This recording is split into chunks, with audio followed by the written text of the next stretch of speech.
buenas noches, ¿cómo están? Bienvenidos. Vamos a arrancar esta edición de lunes de Visión 7 Resumen con todos los temas que tienen que conocer antes de cerrar su día. Han cerrado, hablando de cierres, las listas de candidatos para las elecciones porteñas que van a tener lugar el 26 de abril, las primarias. Y para eso lo tenemos aquí con nosotros a Fabián Rodríguez. Él es especialista en todo lo que tiene que ver con este tema de política y nos va a contar cuáles son los candidatos, cómo se presentan cada uno de los partidos. ¿No es así, Fabián? ¿Cómo va? Buenas noches. Buenas noches, Gaby. Es así, de eso nos vamos a ocupar, del cierre de listas en la ciudad de Buenos Aires. En un ratito entonces vamos a estar repasando quiénes son los candidatos que presentan cada uno de los partidos, pero ahora es momento de meternos de lleno en la información. Y una de las noticias del día tiene que ver con una tragedia que se ha dado en la provincia de La Rioja. Han chocado 2 helicópteros y hay 10 muertos. La tragedia que tuvo lugar en La Rioja esta tarde ha dejado como saldo 10 muertos por el choque de 2 helicópteros en la localidad de Villa Castelli, al oeste de la capital provincial. El impacto ocurrió cuando ambas aeronaves estaban a unos 100 metros de altura, luego de despegar con destino a la Quebrada del Yeso, en Villa Castelli, a donde se dirigían a filmar un reality de aventuras y supervivencia, una coproducción internacional llamada Supervivencia al Desnudo, que se transmite a toda Europa por el canal de Discovery Channel. La tragedia ocurrió a las 17:15, cuando un helicóptero de la Gobernación de La Rioja, que llevaba a 4 ciudadanos franceses, chocó con otra máquina de la Gobernación de Santiago del Estero que trasladaba a otro contingente también del mismo país europeo.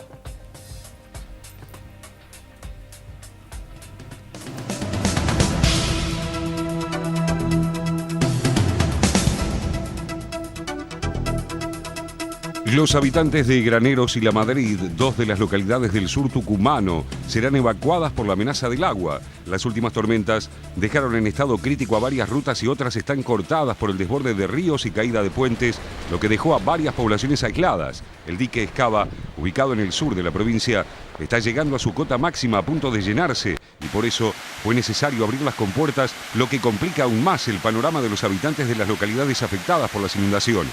Se suspendieron las clases en las escuelas afectadas y se autorizó a los intendentes y delegados comunales a tomar medidas similares en caso de alerta.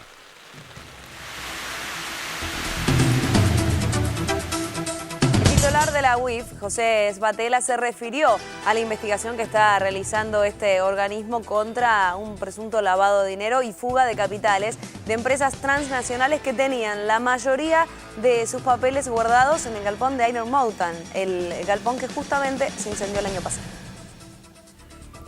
Que terminaron de hacer el cuerpo de bomberos, que muestra claramente, en forma casi irrefutable, que fue premeditado el esquema del incendio y confirma una de las peores hipótesis que nosotros teníamos, que esto no era una cuestión accidental, que esto aparentemente está siendo denunciado en otros incendios anteriores que tuvo esta empresa, con la diferencia que no hubo muertos en esa situación. En este caso de la Argentina sí. Las 3 causas más importantes que tiene en este momento, diría la Argentina, por los montos de dinero involucrados en fuga de capitales, evasión y denuncias de delitos económicos, es la causa JP Morgan, la causa BNP Paribas y la causa de ABC, la más reciente. Todos esos tienen, qué casualidad, guardado ahí los papeles y los antecedentes de 10 años. Lamentablemente acá el hecho que puede haber sido un incendio, un siniestro, se transformó con el homicidio en una situación muy grave desde el punto de vista de las responsabilidades empresarias y de los que puedan haber participado en una asociación ilícita para eliminar pruebas, que es la sospecha mayor. Así que nosotros estamos tratando de que esto se profundice en la investigación y ir nada más que en principio a la empresa que hizo el siniestro doloso y luego a los socios en la asociación ilícita. Concretamente, como querellante, ¿qué le están pidiendo a la justicia a ustedes? Primero, que le pare los montos de seguros que queden embargados a futuro, porque si no siguen prendiendo fuego en algún otro lado, entonces por lo menos que quede el caso de la Argentina como un antecedente para evitar esta continuidad a nivel mundial.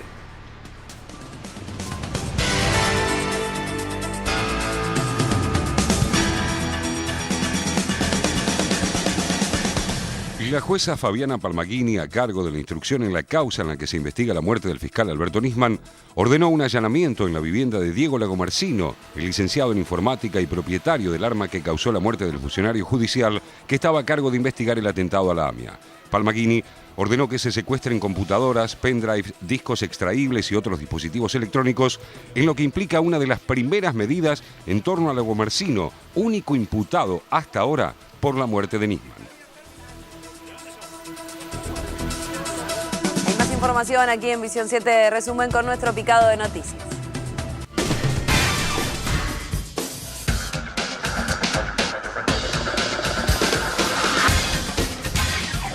Protesta de Lear. Trabajadores de la autopartista cortaron la autopista panamericana a la altura de General Pacheco para reclamar la reincorporación de 16 empleados que fueron despedidos y que habían sido reincorporados por un fallo judicial. Recordemos que ya estamos reclamando que hace 9 meses que esta empresa viene incumpliendo, que son despidos persecutorios, ha intentado legalizar con un preventivo de crisis trucha, con una tesis trucha ante la justicia los despidos, naturalizando que se pueden dejar familias en la calle, un fraude totalmente menemista en el que ocurre esta empresa norteamericana. Reclamando Paro de la FEB. La secretaria general de la Federación de Educadores Bonaerenses, Mirta Petrocini, estimó que el 75% de los afiliados a la entidad adhirieron a la primera jornada de la huelga de 72 horas que decidió el gremio en rechazo a la propuesta salarial del gobernador Daniel Scioli. Primer juicio por jurados. Mañana arranca el primer proceso por jurados en el Departamento Judicial de San Martín, en la provincia de Buenos Aires. El titular de la Defensoría Oficial de San Martín, Andrés Harfug, destacó que esta nueva modalidad de juzgamiento garantiza arribar a una decisión justa. Rechazan recursos de casación. La fiscal ante la Cámara Federal de Casación, Gabriela Baigún, pidió que queden firmes los procesamientos contra los acusados en la causa del hackeo de mails, entre los que figura quien fuera jefe de la Secretaría de Inteligencia, Juan Bautista Joffre, los periodistas Carlos Pañi, Roberto García y Edgar Meinhardt, el empresario Néstor Ick y el general retiro efectivo Daniel Raimundes, a quienes se acusa de ser parte de una organización que entre agosto de 2006 al mismo mes de 2008 interceptaron ilegalmente correos electrónicos de importantes funcionarios del Gobierno Nacional y otros dirigentes de alto nivel político. Apunten a Del Cel. Sectores de las Juventudes Políticas de Santa Fe cuestionaron la candidatura del actor Miguel Del Cel a gobernador de la provincia y recordaron que el INADI tiene una denuncia contra el candidato por asegurar que quería que los negritos se bañen con agua caliente, que no quería que lo acusen de travesti y también había afirmado irónicamente si querían que fuera con prostitutas a un acto. Nueva estación en Hurlingham. El ministro de Interior y Transporte, Florencio Randazzo, inauguró la estación Hurlingham de la línea San Martín. La estación de Hurlingham, como ustedes ven, es una estación de última generación en materia de comodidad, en materia de seguridad, donde hemos elevado los andenes precisamente por las formaciones que son nuevas, tienen un sistema de información al pasajero, tienen refugios totalmente modernos, tienen ya disponible la posibilidad de la utilización del SUBE, así que realmente...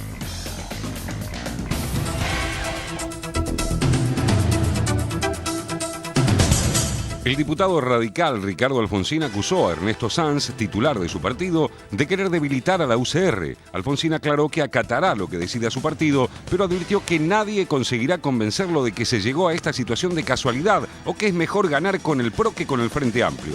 El diputado radical dijo que Sanz no cuenta toda la película en clara alusión a las preferencias manifestadas por Ernesto Sanz de aliarse con el PRO de Mauricio Macri. Como ya saben y como les contaba cuando abríamos esta edición de Visión 7 Resumen, el 26 de abril estarán las elecciones primarias aquí en la ciudad de Buenos Aires, las elecciones porteñas, y está con nosotros Fabián Rodríguez para contarnos un poco más sobre lo que tiene que ver con esta lista de candidatos que se ha cerrado el fin de semana. Gaby, bueno, se acabaron los misterios, se acabaron las intrigas, se acabó la rosca, o mejor dicho, empezó la rosca, pero ya en otros términos, porque cerraron las listas de precandidatos a jefes de gobierno, a legisladores y a comuneros, los integrantes de las juntas comunales en la ciudad de Buenos Aires. Hay nada más y nada menos que 23 precandidatos para disputar un lugar en la elección general que se va a realizar en el mes de junio. Las dos fuerzas políticas más importantes de la ciudad, el Frente para la Victoria y el PRO, son también las dos fuerzas que ofrecen, o mejor dicho, tienen la oferta más atractiva en esta primaria abierta, simultánea y obligatoria, porque es a donde realmente se va a jugar una elección primaria. Por el lado del Frente para la Victoria, que es la principal fuerza de oposición aquí en la capital federal, hay 6 precandidatos a jefe de gobierno, donde hay un poco expresadas todas, ¿no? Las fuerzas, a nivel de fuerzas políticas, a nivel de orientación política del Frente para la Victoria, pero también a nivel generacional, como que están expresadas todas las posturas del Frente para la Victoria, es decir, del kirchnerismo en la capital federal, y sin dudas la novedad más importante es la candidatura de Mariano Recalde, el presidente de Aerolíneas Argentinas, que en los últimos años ha tenido una exposición muy importante, de acuerdo al cargo en el que se desempeña, pero que al mismo tiempo también encarna o de alguna manera es el emergente de una demanda de ciertos sectores muy importantes que han votado históricamente al peronismo en la capital federal y que en los últimos años venían pidiendo cierta renovación o exigiendo cierto cambio para justamente esas preferencias electorales. Decía que hay 5 candidatos más, también está Gabriela Cerruti por Nuevo Encuentro, Carlos Heller, que también expresa un sector de ese partido, también está un médico que se llama Carlos Oviedo, también está la candidatura de Aníbal Ibarra y por último la candidatura de Gustavo López, ¿sí? Es decir, 6 precandidatos del kirchnerismo en la capital federal con 3 listas a legisladores que apoyan a los distintos precandidatos. La otra fuerza política más importante y que ofrece un atractivo en esta primaria abierta, simultánea y obligatoria es el PRO, ¿no? El partido de Mauricio Macri, que contra la voluntad del propio jefe de gobierno porteño va a tener una PASO con 3 candidatos. Macri lo que quería era un solo candidato. Por supuesto, se trata de Horacio Rodríguez Larreta, es público. Es el que él, digamos, de manera pública también bancaba en estas elecciones. Exactamente, es público el apoyo de Macri y del aparato partidario del PRO a Horacio Rodríguez Larreta, lo que enojó bastante a Gabriela Michetti, la senadora, que es la otra candidata que aparece favorita, por lo menos en las encuestas que se conocieron hasta el momento, dentro de la interna del PRO. ¿Sí? Gabriela Michetti tiene una ventaja por sobre Rodríguez Larreta y hay un tercero en discordia, que es Cristian Ritondo, que también decidió presentar su propia precandidatura dentro de la interna del PRO. Decía que Gabriela Michetti está muy enojada, no tanto con Mauricio Macri, porque de alguna manera se esperaba esta preferencia o esta inclinación del jefe de gobierno hacia su actual jefe de gabinete, sino que también el enojo de Gabriela Michetti tiene que ver con algunos dirigentes del PRO, algunas segundas líneas que le habían prometido o le habían asegurado en privado un apoyo a su candidatura y que finalmente prefirieron o guardar silencio o apoyar a la candidatura de Rodríguez Larreta. El único, para que se den una idea, el único dirigente conocido de PRO que apoya públicamente la candidatura de Gabriela Michetti es Federico Pinedo. El resto de los dirigentes, por lo menos de primera línea del partido de Macri, han decidido inclinarse por Rodríguez Larreta.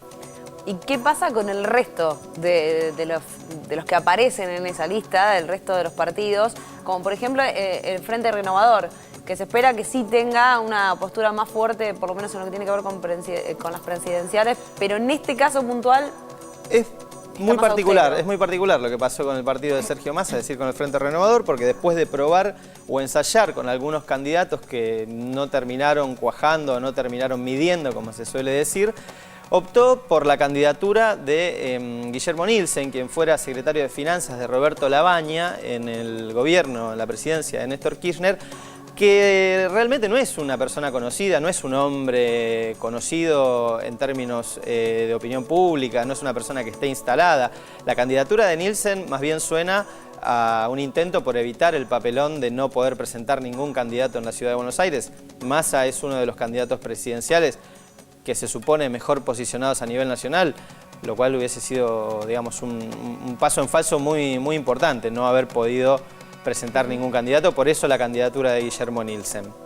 Después tenemos, en cuanto a las fuerzas nacionales que vos comentabas recién, bueno, una marcada ausencia de la Unión Cívica Radical, que desde hace muchos años en la capital federal, distrito que gobernó durante décadas, casi todo el siglo XX, pero digo, miren lo que le costó a la Unión Cívica Radical de la Rúa, ¿no? Que después de la presidencia de Fernando de la Rúa no ha podido hacer pie, no ha podido volver a hacer pie en un distrito que históricamente gobernó y donde se hizo fuerte. La Unión Cívica Radical no tiene un candidato propio.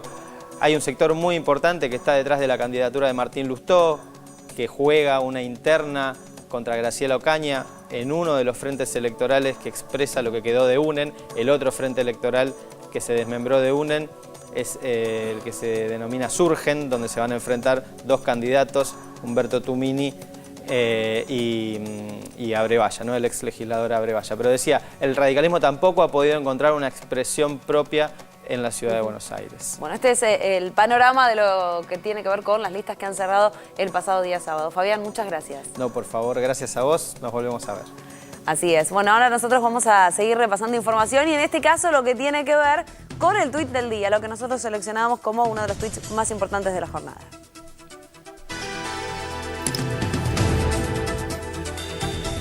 Y que tiene que ver con la presidenta de la Nación, con Cristina Fernández.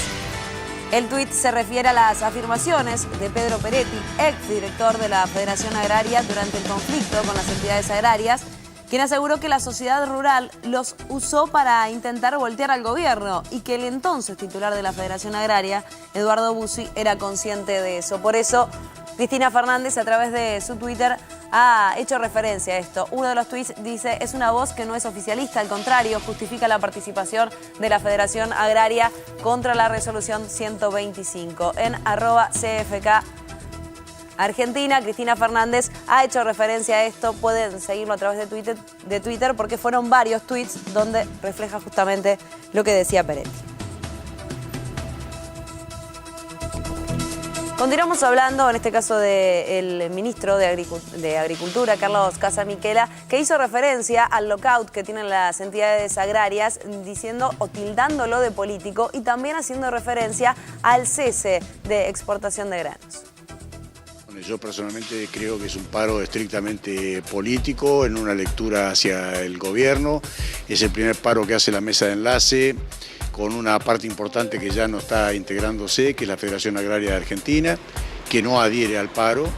Los productores grandes son los que claramente están presentando una situación de paro que yo la estoy caracterizando de contradictorio, porque ya de alguna manera se han disminuido sus propias ventas y tienen millones de toneladas retenidas en el campo. Entonces, de alguna manera hay una especie de paro encubierto desde hace un tiempo a esta parte. ¿Pierden plata, con los hilo bolsa o esperando por la baja que ha venido teniendo la soja? Seguramente que han perdido plata, han perdido millones de pesos, y lo que esto ratifica es que hay algún grado de especulación pensando en una devaluación de la moneda o en algún aumento de la soja. La devaluación de la moneda, el gobierno está claramente definiendo que de ninguna manera va a ocurrir, más allá de las devaluaciones programadas y microdevaluaciones. Y por otra parte, el precio de las commodities, cualquier informador internacional que esté alertado sobre el tema sabe que esto no se va a modificar en el corto plazo. Y lo que está demostrando esta especie de fisura que se ha hecho en la mesa de enlace es en realidad una incompatibilidad muy difícil de manifestar en términos de sociedades entre Federación Agraria y las otras entidades como Sociedad Rural Argentina, en donde claramente ideológicamente y políticamente han estado enfrentadas durante 100 años. Entonces, en realidad esto lo que está demostrando es que había un armazón, digamos, con algún grado de armado entre dirigentes y no necesariamente entre productores. El paro no va a tener efectos comerciales directos. No va a haber desabastecimiento de ningún producto y sí puedo anticipar de que hoy entró el doble de ganado a Liniers que el lunes de la semana pasada, con lo cual uno puede visorar que algunos productores están anticipando sus ventas para no tener su propia influencia en el paro, ¿no? Organizaciones sociales, sindicales y políticas marcharon en homenaje a la mujer trabajadora desde Congreso hasta Plaza de Mayo.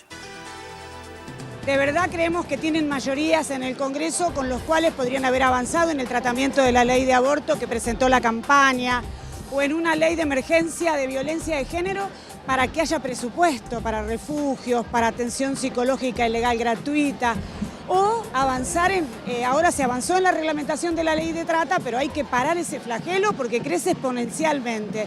Y creo que es eso lo que estamos planteando en la calle y se lo estamos reclamando a todo el poder político de este país. Bueno, primero una gran convocatoria, hay decenas de organizaciones somos decenas de organizaciones también las firmantes de un documento común que viene a plantear para terminar con la trata de personas en este país, por el aborto legal, contra el trabajo precario, que son las principales demandas del movimiento de mujeres de este país que no han sido cumplidas. Entre las múltiples manifestaciones de la desigualdad de género es una muy importante. Desde la discriminación laboral, la brecha salarial entre hombres y mujeres, la falta de condiciones para que la mujer madre pueda trabajar como corresponde, hasta la dificultad o la imposibilidad de decidir sobre su propio cuerpo. Yo digo que todas las mujeres que están acá, todas luchadoras y cada una en su lugar.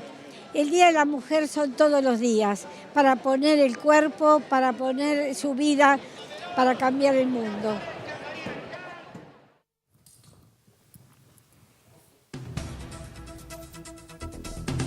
Se ha realizado la 11ª edición del Tattoo Show. ¿De qué se trata? De una exposición que en este caso tuvo lugar en el predio de La Rural, donde llegan un montón de tatuadores de todo el mundo, los más reconocidos, por cierto. Como muchas ciudades del mundo, Buenos Aires también tiene su convención de tatuadores y es la más antigua de Latinoamérica, con 220 stands, que suman casi 800 tatuadores de todo el mundo. Es la más respetable de la región, junto a la de San Pablo.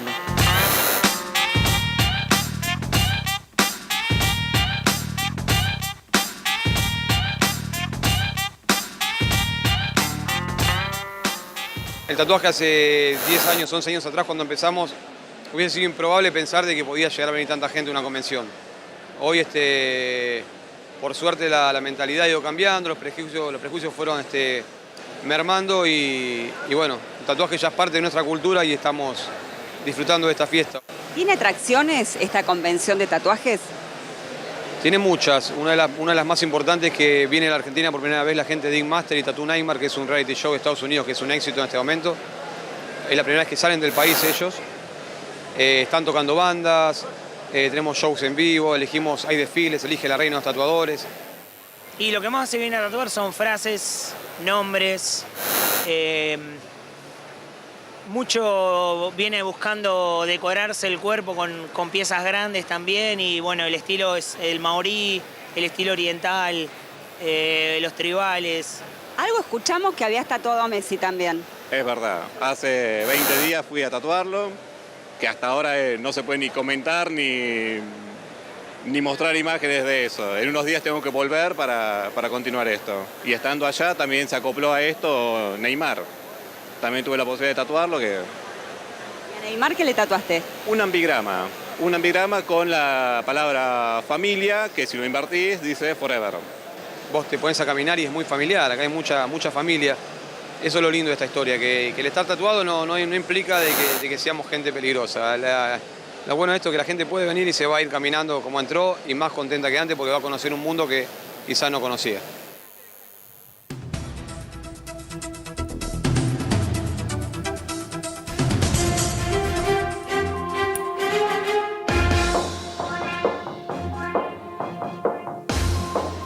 El presidente de los Estados Unidos, Barack Obama, declaró a Venezuela como amenaza a la seguridad nacional. El presidente estadounidense emitió un decreto a través del cual anunció la aplicación de sanciones a 7 venezolanos, tras manifestar preocupación por los esfuerzos del gobierno en Caracas por escalar la intimidación de los oponentes políticos. Obama emitió una nueva orden ejecutiva, decreto, declarando una emergencia nacional por la inusual y extraordinaria amenaza para la seguridad nacional y política externa de Estados Unidos que representa la situación en Venezuela, según afirmó esto en un comunicado que divulgó esta mañana. La Casa Blanca son sanciones contenidas en el decreto que amparan la ley para la defensa de los derechos humanos y la sociedad civil en Venezuela y lo promulgó el 18 de diciembre pasado. Ya Venezuela declaró que en breve irá en contra de lo que dijo el presidente de Estados Unidos.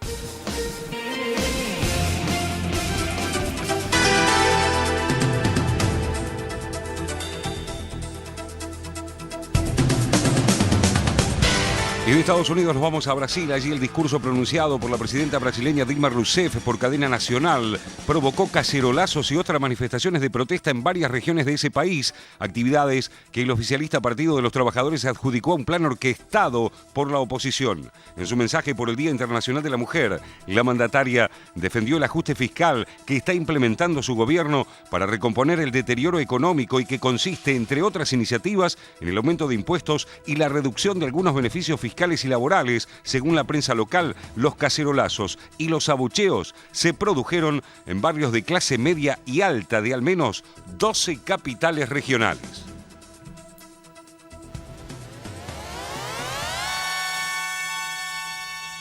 Y finalmente el equipo argentino de Copa Davis estará en la próxima instancia en busca de esta ensaladera de plata que tanto le cuesta a la Argentina poder conseguir. En el quinto punto que comenzó a jugarse ayer, pero que por falta de luz tuvo que terminarse hoy, finalmente Federico Del Bonis le ganó a Tomás Bellucci y de esta manera está en la próxima instancia donde jugará otra vez como local, pero frente al complicado Serbia. Sabía que era un punto complicado, ¿no? Para definir una serie, pero creo que no importaba si jugaba bien o mal, lo importante era la victoria, ¿no? Sabía que tenía que jugar un buen tenis. Por momentos lo hice, pero lo más importante del triunfo que rescato es haberlo jugado con el alma, con el corazón y no solamente yo jugué este partido, ¿no? Sino jugó todo este grupo que está acá y eso lo sentí, ¿no? Sentí que no estaba solamente yo, sino que todo el mundo estaba corriendo, estaba pegando a la derecha cuando lo estaba haciendo, ¿no? Y teníamos tantas ganas de ganar que creo que por eso se nos dio y bueno, creo que luché con todo por eso, pero también todo el equipo estaba apoyándome, que era lo más importante. Lo tuve ahí como 8 horas al equipo ahí alentándome, que eso era, creo que es más difícil alentar de afuera que por ahí uno que esté adentro jugando. Yo lo viví hoy con Fede, casi me muero, y eso que ayer yo le hice vivir eso a todos, pero bueno. Y después, nada, creo que la adrenalina que tenía lo último, en el último winner que hago, no lo entendía por qué salté así, pero creo que esto no es solo mío, o sea, porque me están preguntando mucho a mí, pero todo el equipo lo hizo posible y bueno, y también agradezco a ellos que ayer estuvieron mucho tiempo conmigo en la cancha.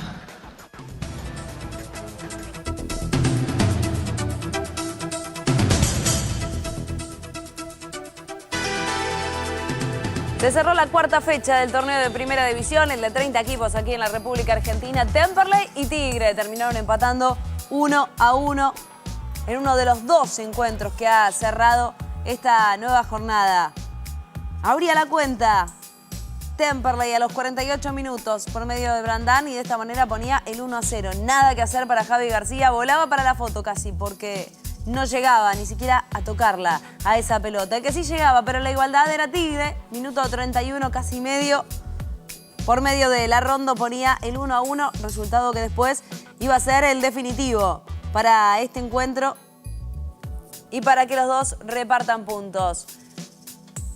Todas las miradas estuvieron en el otro partido de la noche, porque por un lado estaba San Lorenzo, que venía de 2 derrotas consecutivas, pero el equipo de este señor, el de Mauricio Pellegrino, si ganaba, mantenía el invicto, estamos hablando de Estudiantes, y se subía a lo más alto de la tabla de posiciones. Bueno, no lo logró porque hoy estaba encendido San Lorenzo y dejó atrás la racha negativa de 2 derrotas consecutivas. Una por el campeonato local, frente al Santo de San Juan el fin de semana anterior, y otra por la Copa Libertadores de América.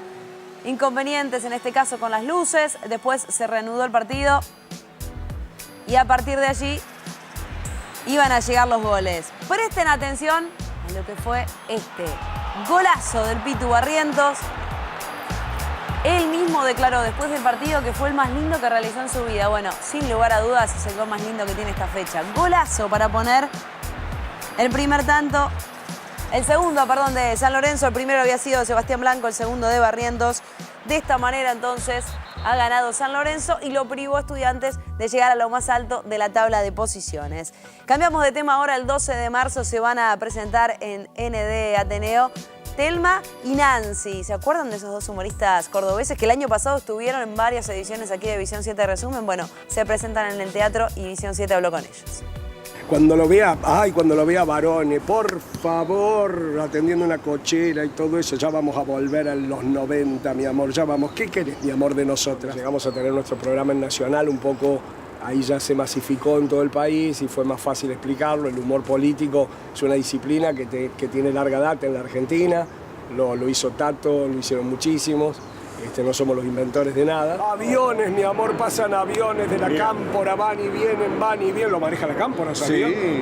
¿Sabes cuánto tiene el presidente de la línea argentina? ¿Cuántos años tiene? ¿Cuánto? 19. No me digas. Sí, ¿no le viste la cara? Le falsificaron el documento y los pilotos de la línea argentina tienen 14, 15 años. No. Sí, los ponen a manejar aviones, mi amor, por favor. Y aparte baja en línea todo el viaje, ¿eh? Porque yo viajé en aerolíneas argentinas los otros días, me anoté en el primer vuelo, los cagué. Yo ya había volado, falsifiqué el documento. Y cuando salimos, la azafata ya te va bajando en línea, porque te dice, este avión cuenta con 2 salidas de emergencia en la puerta de adelante, 2 salidas en las alas. Parte del humor político siempre fue en contra del poder, ¿no? Y en general el poder era el gobierno de turno. Y fue un poco raro hacer esta diferenciación de poder y gobierno para ver a dónde le pegamos. Por eso tal vez recién ahora esté surgiendo más gente que hace humor político. Ay, mi amor, esto es el ARSAT, te están vigilando, te vigilan. En cuanto hablas algo en contra de ellos. Ay, mi amor, por eso hay que hablar así como Mascherano, hay que hablar así para que no te vea. ¿Vos sos de la FIP, mi amor? Bienvenidos al noticiero de Canal 5. Ay, mi amor, pero podrías haber conseguido un trabajo más honesto. Invitamos a la gente entonces para el 12 de marzo. Dale, el 12 de marzo los esperamos a todos en el ND Teatro, que es en la calle Paraguay 918. Y nada, bueno, estamos ahí. A las 21 horas.